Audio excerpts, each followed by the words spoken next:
दोस्तों नमस्कार। मेष राशि वाले मेरे मित्रों, आप सभी का ज्योतिष के इस विशेष और बेहद सौभाग्यशाली कार्यक्रम में बहुत बहुत स्वागत है।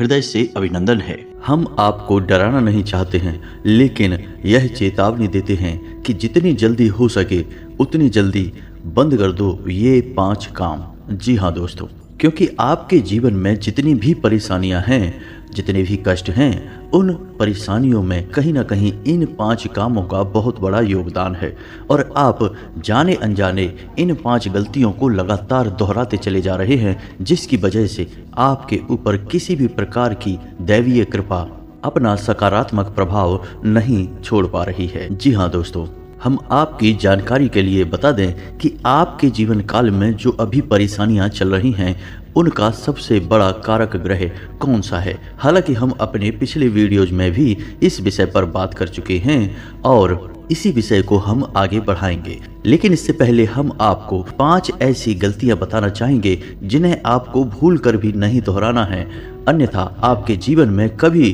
कोई सकारात्मक बदलाव आएगा ही नहीं।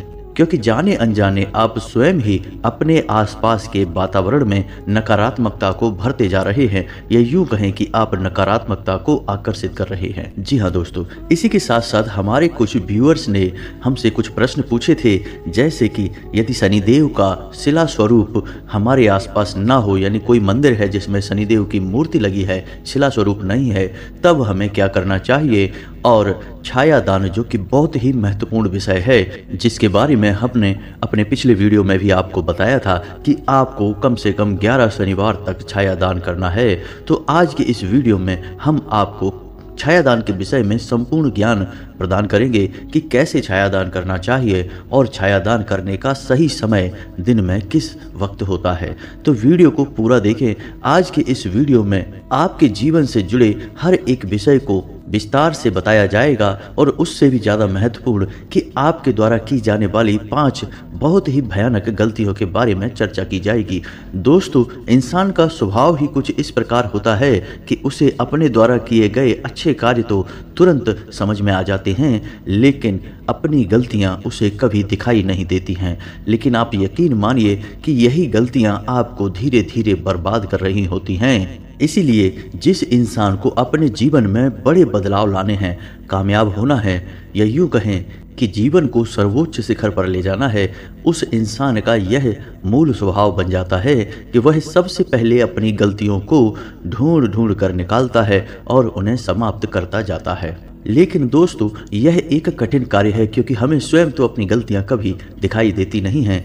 तो कोई हमारा शुभ चिंतक, कोई हमारा मित्र हमें हमारी गलतियां बताता है तो हमें थोड़ा सा ध्यान देना चाहिए और सतर्क हो जाना चाहिए। आज का यह वीडियो आपका बहुत बड़ा शुभ चिंतक बनने जा रहा है, क्योंकि इस वीडियो में आपके द्वारा की जाने वाली ऐसी 5 गलतियों के बारे में चर्चा की जाएगी जो आपके आसपास की ऊर्जा को खराब कर रही हैं, आपके सकारात्मक पहलू को समाप्त कर रही हैं और आपकी ओर नकारात्मक ऊर्जा को आकर्षित कर रही हैं।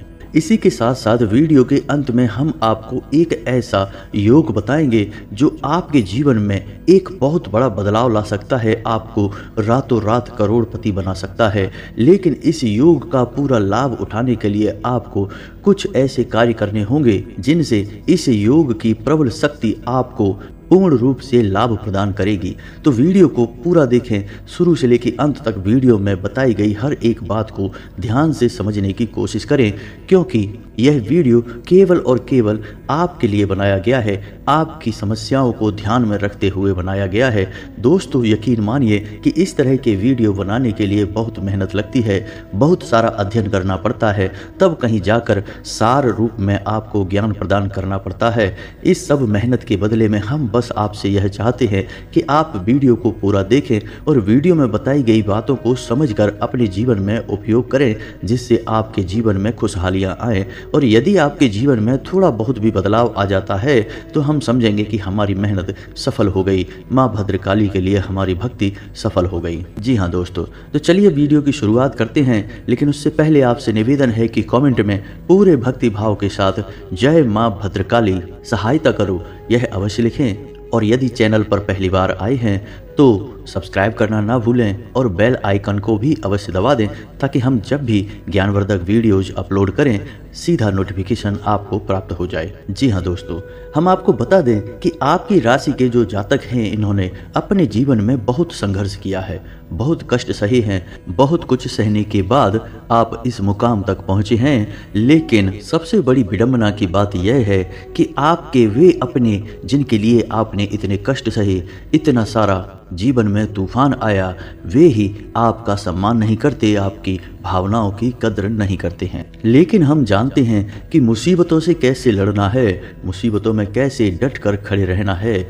यह अगर सीखना है तो कोई आपसे सीखे। जी हाँ दोस्तों, और आपने अपने जीवन में जो कष्ट सहे हैं उनमें आपका हित कम और आपके अपने लोगों का हित अधिक था। यानी आपने दूसरों के लिए भी कई बार मुसीबतों को मोल लिया है, कई बार परेशानियों में पड़ गए हैं। लेकिन दोस्तों, हम आपको बता दें कि आपकी एक बहुत बड़ी खूबी यह रही है कि चाहे आपके जीवन में कितनी ही परेशानियां आई हों, कितना ही संघर्ष रहा हो, लेकिन आपने कभी भी गलत का साथ नहीं दिया है। जी हाँ दोस्तों, ना तो आपने कोई अन्याय या अनर्थ अपने जीवन में कभी किया है और ना ही किसी गलत कार्य का साथ दिया है। शायद इसी वजह से ईश्वर आपसे हमेशा प्रसन्न रहते हैं। और हम आपको बता दें कि आपके जीवन में चाहे कितनी ही मुसीबतें आ जाएं, लेकिन अंत बहुत ही सुंदर होता है, यानी अंत में जीत आपकी ही होती है। जी हाँ दोस्तों, तो अब आप ध्यान से सुनिए कि कौन सी हैं वो 5 महाभयानक गलतियां जिन्हें आप जाने अनजाने लगातार दोहराते चले जा रहे हैं, जिसकी वजह से आपके जीवन में परेशानियां आकर्षित हो रही हैं। तो ध्यान से सुनिए। सबसे पहली गलती जो अक्सर हर एक जातक करता ही रहता है, और वो यह है कि आप लोगों के घरों में आपके जो मृत रिश्तेदार हैं उनकी फोटो तो होती ही है, लेकिन कुछ जातक उन फोटो को अपने पूजा घर में भगवान के बगल से रख देते हैं, जो कि बहुत ही गलत है। आपको अपने किसी भी मृत रिश्तेदार की फोटो अपने पूजा घर में नहीं रखनी है और ना ही अपने पूजा घर के ठीक सामने लगानी है। यानी भगवान के सामने भी नहीं लगानी है और भगवान के साथ भी नहीं रखनी है। ऐसा करके आप ना केवल अपने जीवन में परेशानियों को आकर्षित कर रहे हैं, बल्कि अपने मृत पूर्वजों और रिश्तेदारों को भी आप परेशान कर रहे हैं। ऐसी स्थिति में उनका तरण तारण कभी हो नहीं सकता और उन्हें प्रेत बनकर ही भटकना पड़ेगा। इस बात का स्पष्ट प्रमाण हमारे शास्त्रों में लिखा हुआ है। तो आपको अपनी किसी मृत रिश्तेदार की यदि फोटो लगानी है तो आप अपने घर के ड्राइंग रूम में लगा सकते हैं, अपनी बैठक में लगा सकते हैं, लेकिन अपने पूजा घर से दूर रखें।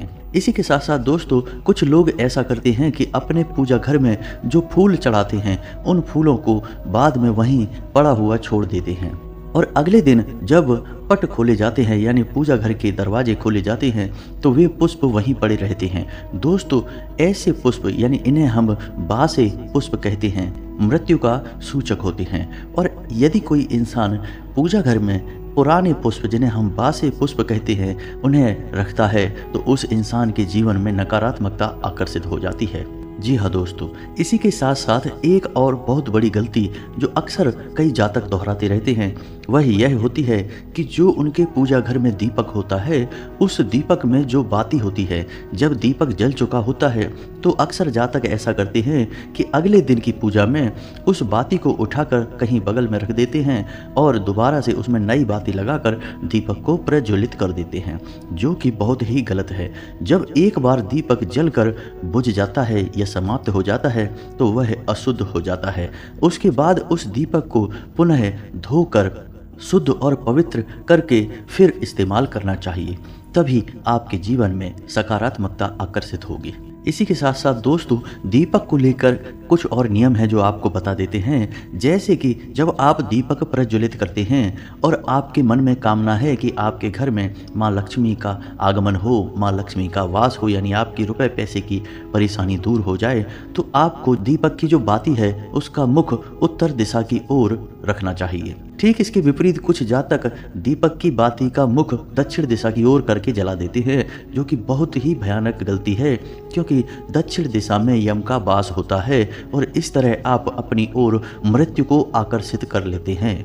यानी आप दक्षिण मुखी दीपक यदि जलाते हैं तो आपके घर में भयंकर से भयंकर रोग आएंगे, परेशानियां आएंगी और अंतहीन संकटों की बाढ़ आ जाएगी। जी हाँ दोस्तों, अब कुछ लोगों के मन में यह प्रश्न आ रहा होगा कि क्या एक दीपक जला लेने से इतना सब कुछ हो सकता है, यानी कि महाभयानक संकट आ सकते हैं। तो दोस्तों, आप जब एक दीपक जलाकर भगवान को प्रसन्न कर सकते हैं, जो इस सृष्टि को चला रहे हैं, उन्हें खुश कर सकते हैं, तो फिर उसी दीपक से आप भयानक से भयानक संकटों को आकर्षित क्यों नहीं कर सकते।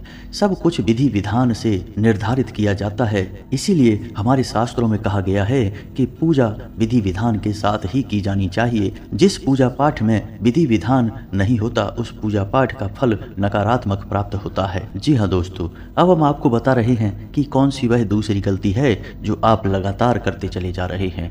दोस्तों, कुछ लोगों की यह आदत होती है कि जब तक उनकी जेब खाली नहीं हो जाती, वे लगातार खर्च करते रहते हैं। यही आदत उन्हें परेशानी में डालती रहती है, यानी कि आपको इस आदत को छोड़ना होगा। कहने का मतलब यह है कि आपको अपने जेब में, अपने पर्स में रुपए हमेशा रखने होंगे। कभी भी अपने पर्स को पूर्ण रूप से खाली ना करें। और यही नियम आपके घर में जहां आप रुपए पैसे रखते हैं, चाहे कोई अलमारी हो, लॉकर हो या फिर कोई तिजोरी हो, उसमें भी लागू होता है। यानी आपको अपने घर का लॉकर भी पूर्ण रूप से खाली नहीं करना है। उसमें 10, 20, 50 एक कोई भी सिक्का, कोई भी नोट अवश्य रखें। और अपने पर्स में भी पूर्ण रूप से कभी रुपए खाली ना होने दें, उसमें भी एक आध नोट रखें निश्चित तौर पर। क्योंकि जब आप रुपए पैसे रखने की जगह पर ही रुपए पैसे को नहीं रहने देंगे, यानी उसे बार बार खाली करते रहेंगे, तो निश्चित तौर पर वहाँ से माता लक्ष्मी चली जाएंगी। याद रखें कि माता लक्ष्मी की सगी बहन दरिद्रता हैं और उन्हें भगवान विष्णु से यह आशीर्वाद प्राप्त है कि जिस जगह पर माँ लक्ष्मी नहीं होंगी, वहाँ दरिद्रता अपने आप वास करने लगेंगी। किसी के निमंत्रण की आवश्यकता नहीं है। तो जब आप अपना पर्स, अपनी जेब, अपनी तिजोरी में से रुपए पूरी तरह से हटा देते हैं, यानी माता लक्ष्मी को पूर्ण रूप से निकाल कर बाहर कर देते हैं, तो जगह खाली हो गई और उस खाली जगह में दरिद्रता का वास हो गया। और दोस्तों, इसमें डराने वाली बात यह है कि हमारे शास्त्रों में माता लक्ष्मी को चंचला कहा गया है, यानी माता लक्ष्मी का स्वरूप चंचल है। वे एक स्थान पर ठहरती नहीं है, लेकिन इसके विपरीत उनकी बहन दरिद्रता का रूप स्थायित्व है, यानी कि जहां एक बार दरिद्रता का वास हो गया, वहां से फिर वे वापस नहीं जाती हैं। बहुत ही मुश्किल होता है उन्हें बाहर निकाल पाना। इसीलिए आपने अक्सर यह देखा होगा कि जो इंसान दरिद्र होता है, यानी कि हमेशा पैसे रुपए के लिए परेशान रहता है, उसकी परेशानी बड़ी ही मुश्किल से दूर होती है, यानी रुपए पैसे की आवक उसके पास बड़ी ही मुश्किल से शुरू होती है। क्योंकि जिसके जीवन में दरिद्रता का वास हो गया, बड़ी ही मुश्किल से, बड़ी ही परेशानियों के साथ दरिद्रता उसका पीछा छोड़ती है। इतना आसान नहीं है। तो आपको अपने घर में, अपने जीवन में दरिद्रता को आमंत्रित नहीं करना है। भूल से भी यह गलती नहीं करना है। अब हम आपको तीसरी गलती बताने जा रहे हैं। दोस्तों, बहुत से जातक ऐसे होते हैं जो अपने घर में देवी देवताओं की मूर्तियों को या उनकी तस्वीरों को सजावटी सामान के तौर पर प्रयोग करते हैं। दोस्तों, यह बहुत ही गलत है, हमारे शास्त्रों में वर्जित है। अब बहुत से जातक एक और बहुत बड़ी गलती कर जाते हैं कि वे गणेश जी की मूर्ति या फिर फोटो को अपने घर के दरवाजे पर लगवा देते हैं। दोस्तों, अब आप समझिए कि गलती क्या है कि आपने अपने घर के दरवाजे पर, यानी बाहर की ओर मुख करके गणेश जी की एक फोटो या फिर मूर्ति लगवा दी। अब गणेश जी को समृद्धि का सूचक माना जाता है, सुख का और रिद्धि सिद्धि का दाता माना जाता है। तो जब आपने अपने घर के बाहर गणेश जी का मुख करके फोटो या मूर्ति लगवा दी, तो अब आपके घर में सुख समृद्धि आएगी नहीं, जाएगी। क्योंकि जब आप घर से बाहर जाएंगे तो आपको गणेश जी के दर्शन नहीं होंगे, गणेश जी आपकी पीठ के पीछे होंगे। तो यह बहुत ही गलत है। तो अब आपको क्या करना है? बहुत से जातकों ने अपने घर के बाहर की दीवार पर, यानी दरवाजे के ऊपर या दाएं बाएं गणेश जी की मूर्ति या फोटो लगवा दी होगी। अब वह तो हटेगी नहीं, तो अब आपको क्या करना है कि ठीक वैसी ही मूर्ति या फोटो दीवार के इस तरफ, यानी घर के अंदर की तरफ भी आप लगवा दें, उसी फोटो या मूर्ति के ठीक पीछे। यानी मूर्ति या फोटो की पीठ से पीठ चिपक जानी चाहिए, लग जानी चाहिए। तो अब आप जब भी घर से बाहर निकलेंगे तो आपको गणेश जी के दर्शन होंगे, यानी सुख समृद्धि आपके घर में आने लगेगी। जी हाँ दोस्तों, कुछ जातक तो यह भी करते हैं कि जो भी देवी देवताओं की मूर्तियां उनके पूजा घर में खंडित हो जाती हैं, उन्हें भी सजावटी सामान के तौर पर घर में इधर उधर अलमारियों में रख देते हैं। यह भी बहुत गलत है, क्योंकि खंडित मूर्ति अशुभ संकेत देती है, नकारात्मकता को आकर्षित करती है। इस मूर्ति या फोटो को आपको बहते हुए जल में विसर्जित करना चाहिए, ना कि अपने घर में रखना चाहिए। एक और बात ध्यान दें कि आपको किसी भी देवी देवता की मूर्ति या फोटो को सजावटी सामान के तौर पर प्रयोग नहीं करना चाहिए। यह हमारे शास्त्रों में वर्जित है और हमारे देवी देवताओं का अपमान भी है। और एक और गलती अक्सर जातक कर जाते हैं कि देवी देवताओं की मूर्ति या फिर फोटो अपने बेडरूम में लगा लेते हैं, यानी अपने शयन कक्ष में लगाते हैं। यह भी बहुत ज़्यादा गलत है। हम जहाँ सोते हैं वहाँ किसी भी देवी देवताओं की फ़ोटो नहीं होनी चाहिए। लेकिन दोस्तों, कुछ लोग ऐसी सलाह दे देते हैं कि अपने बेडरूम में राधा कृष्ण की फ़ोटो लगाइए या मूर्ति लगाइए, यह प्रेम का प्रतीक है। जी हाँ दोस्तों, यह बात सत्य है, लेकिन देवी देवताओं की श्रेणी में तो राधा कृष्ण भी आते हैं। तो हम आपको यह सलाह देंगे कि आप राधा कृष्ण की फोटो लगाने के बजाय मोर पंख या बांसुरी की फोटो अपने बेडरूम में लगाइए, क्योंकि यह भी भगवान श्री कृष्ण और राधा का प्रतीक है और प्रेम का प्रतीक है। तो आप फोटो लगाने से जितना हो सके उतना बचें। अपने बेडरूम में कोई भी देवी देवता की फोटो ना लगाएं। यदि आपको लगाना ही है तो आप उनके प्रतीक चिन्हों को लगा दें। जैसे भगवान श्री कृष्ण के लिए आपको बांसुरी की फोटो लगा दें या फिर मोर पंख रख लें, यही आपके लिए सर्वोत्तम होगा। जी हाँ दोस्तों, अब चौथी गलती के बारे में बात करते हैं और यह आपको आश्चर्य में डाल देगा। कभी कभी आपने देखा होगा कि बहुत सारे जातक ऐसा करते हैं कि अपना नया घर बनवाते हैं या नई गाड़ी खरीदते हैं, या बस यूं ही उनका घर सुंदर है या कुछ गाड़ी वगैरह सुंदर है तो उसके ऊपर एक भयानक सी चेहरे को लगा देते हैं, या फिर एक मटकी को काला रंग कर और उसके ऊपर भूत प्रेत की शक्ल बनाकर लगा देते हैं। लोगों का शायद ऐसा मानना है कि इससे उनके मकान को नज़र नहीं लगेगी, उनके सामान को नज़र नहीं लगेगी। कुछ लोग तो चप्पल जूते भी लटका देते हैं। अब आप ध्यान से सुनिए कि गलती क्या है। दोस्तों, आपने अपने घर के दरवाजे के ऊपर ऐसी भयानक मूर्ति फोटो को लगा दिया या प्रतीक को लगा दिया जो कि नकारात्मकता का सूचक है और आपके प्रवेश द्वार के ठीक ऊपर लगा हुआ है। तो अब ऐसे में आपके घर में सकारात्मकता तो आएगी नहीं, किसी भी हालत पे नहीं आएगी, केवल नकारात्मकता ही आपके घर में प्रवेश करेगी। दोस्तों, हमारे धर्मशास्त्रों में इस बात का कहीं कोई प्रमाण नहीं मिलता है कि हमें अपने घर के बाहर नज़र से बचाने वाली इन चीज़ों का प्रयोग करना चाहिए। यह रिवाज, यह प्रचलन पता नहीं कहाँ से शुरू हो गया। अब आप हमारे धर्मशास्त्रों की ओर ध्यान दीजिए। भगवान श्री हरि विष्णु के दरवाजे पर गरुड़ का वास होता है। भगवान श्री राम के दरवाजे पर स्वयं हनुमान जी का वास होता है। भगवान भोलेनाथ के दरवाजे पर नंदी का वास होता है। तो हमारे धर्मशास्त्रों में तो ऐसा कहीं नहीं बताया गया कि आपको इस प्रकार के नकारात्मक नजर बट्टों का इस्तेमाल करना चाहिए। और जब हम ऐसा करते हैं तो हम अक्सर खुद को परेशानियों में डाल लेते हैं। जी हाँ दोस्तों, तो अब आपको यह मन में प्रश्न उठ रहा होगा कि नज़र से बचने के लिए क्या करें। दोस्तों, नज़र से बचने के लिए कई नज़र रक्षा यंत्र बाजार में मिलते हैं, आप उन्हें ले सकते हैं। और यदि आप उन्हें नहीं लेना चाहते हैं तो आप किसी मंदिर में जाइए और मंदिर में जो झंडे लगे रहते हैं, जिसे हम ध्वजा कहते हैं, आप उस ध्वजा को लाकर अपने घर के ऊपर लगा दीजिए। जी हाँ दोस्तों, यदि मंदिर में आपको ध्वजा नहीं मिलती है तो आप लाल रंग की एक ध्वजा खुद बनाइए और उसे मंदिर में अर्पित करिए और दूसरे दिन उस ध्वजा को अपने घर के ऊपर लाकर लगा दीजिए।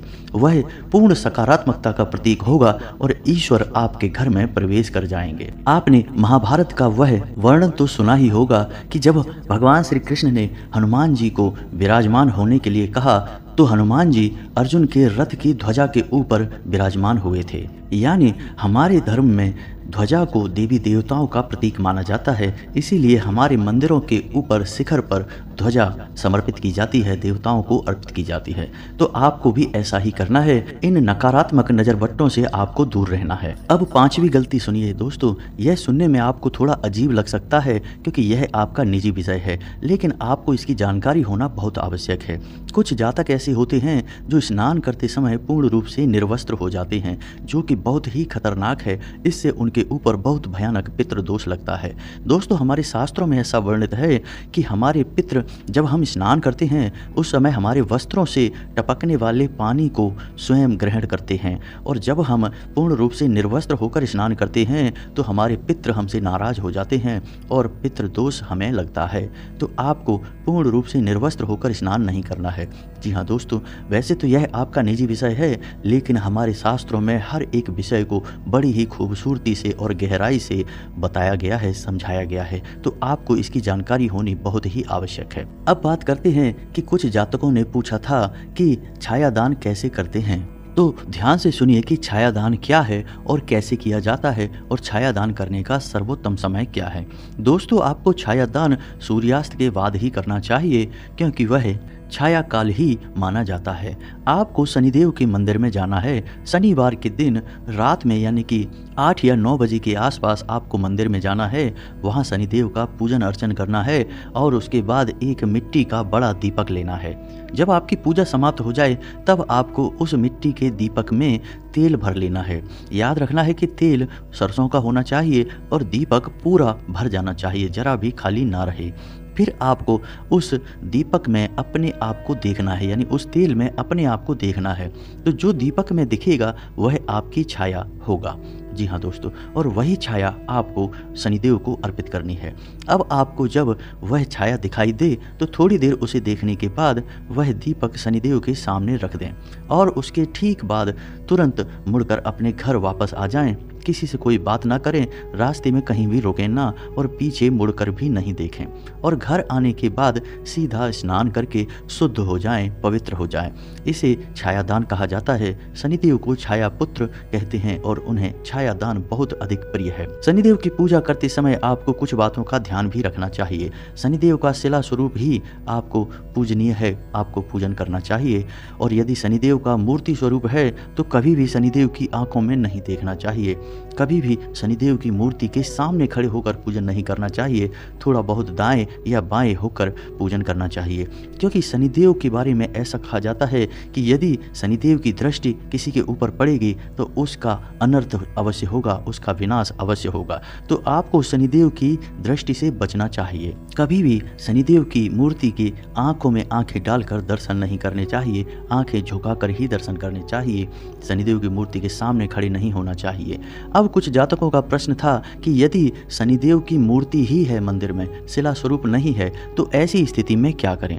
तो दोस्तों, हम आपको बता दें कि ऐसी स्थिति में आपको पीपल के वृक्ष के नीचे जाना चाहिए और उसे ही शनिदेव का प्रतीक मानकर पूजना चाहिए और वहीं आपको दीपक जला देना चाहिए। जी हाँ दोस्तों, हम आपको बता दें कि हमारे शास्त्रों में शनिदेव की मूर्ति का पूजन वर्जित है, क्योंकि मूर्ति के पूजन से कई नकारात्मक परिणाम प्राप्त होते हैं और शनिदेव की दृष्टि आपके ऊपर पड़ती है।